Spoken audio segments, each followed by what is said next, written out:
Hello, আমার নাম হচ্ছে মাশরুফ। আমি ইউএইতে পড়ি 4th ইয়ারে। আমাদের টিমের নাম হচ্ছে ইলেকট্রো টাইটান্স। আমার গ্রুপে আরেকজন মেম্বার আছেন, আমরা দুইজনের একটি টিম। আমরা যে প্রজেক্টটি করতে যাচ্ছি সেই প্রজেক্টটির নাম হচ্ছে ডিফেন্স সিস্টেম। আমাদের এই ডিফেন্স সিস্টেমে যে কম্পোনেন্টসগুলো লাগবে সেই কম্পোনেন্টসগুলো আমি এখানে দেখিয়ে দিচ্ছি। আমাদের প্রথমে একটি STM32 মাইক্রো কন্ট্রোলার লাগবে, একটি সোনার সেন্সর লাগবে, আমাদের সার্ভো মোটর লাগবে, আমাদের আয়ার সেন্সর লাগবে এবং সলিনয়েড লাগবে।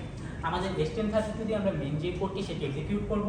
আমাদের সোনার সেন্সরটি অবজেক্ট ডিটেকশনের কাজে দিবে এবং আমাদের সার্ভো মোটরটি আমরা একটি রাডার ঘুরাবো, সেই রাডার মুভমেন্টের জন্য আমরা সার্ভো মোটরটি ইউজ করব। আমাদের আয়ার সেন্সরটি আমাদের অবজেক্ট ট্র্যাকিংয়ের জন্য ইউজ করব এবং সলিনয়েডটি আমরা অবজেক্ট ট্র্যাকিং শেষে আমরা একটি অ্যাকশন নেব, সেই অ্যাকশনের সময় আমরা সলিনয়েডটি ইউজ করব। এখন আমরা দেখব প্রজেক্ট ডেমনস্ট্রেশন। আমাদের প্রজেক্টটায় রাডারটা ইনিশিয়ালি ঘুরবে। ইনিশিয়ালি সেটা ডানে এবং বামে ঘুরবে, একবার ডানে এবং ডান থেকে বামে, আবার বাম থেকে ডানে, এভাবে ঘুরবে। ঘোরার সময় যখন কোনো ইন্ড্রুসার সিস্টেমটার আশেপাশে থাকবে বা সিস্টেমটার কাছে আসতে চাইবে, তখন সে 40 মিটার, যখন 40 মিটারের বাইরে কোনো ইন্ড্রুসার বা এনিমি থাকবে, তখন হচ্ছে আমাদের রাডারটা বা সিস্টেমটা কোনো রকম ট্র্যাক করবে না বা কোনো অবজেক্ট ডিটেক্ট করবে না।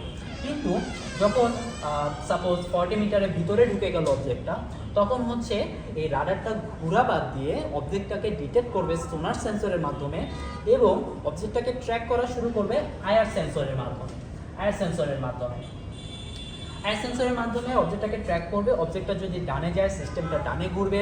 অবজেক্টটা যদি বামে যায়, সিস্টেমটা তখন বামে ঘুরবে। সো অবজেক্টটার কাছে একটাই উপায় থাকবে, হয় সামনে যাওয়া আর না হয় পিছনে ব্যাক করা। সো সে যদি সেফ থাকতে চায়, সে পিছনে ব্যাক করে চলে যেতে পারে, আর না হলে সে যদি সামনে যায়, সে গ্র্যাজুয়ালি একটা ডেঞ্জার জোনের ভিতরে ঢুকে যাবে। ডেঞ্জার জোনটা হতে পারে 20 মিটার ফ্রম দ্য সিস্টেম।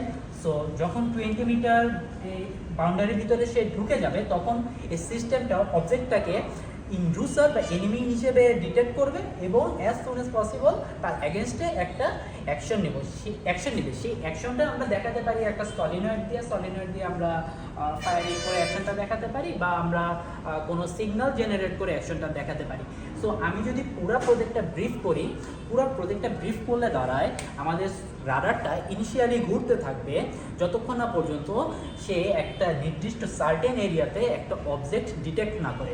যখন সে একটা সার্টেন এরিয়াতে একটা অবজেক্ট ডিটেক্ট করবে, তখন সে ঘোরা বাদ দিয়ে, রোটেশন বাদ দিয়ে সে হচ্ছে অবজেক্টটাকে ট্র্যাক করা শুরু করবে এবং অবজেক্টটা যখন ঢুকতে আরও ভিতরে ঢুকে যাবে বা আরেকটা সার্টেন ডিস্টেন্সের ভিতরে ঢুকে যাবে, তখন অবজেক্টটাকে সিস্টেমটা ইন্ড্রুসার বা এনিমি হিসেবে ডিটেক্ট করবে এবং তখনই সাথে সাথে একটা অ্যাকশন নেবে।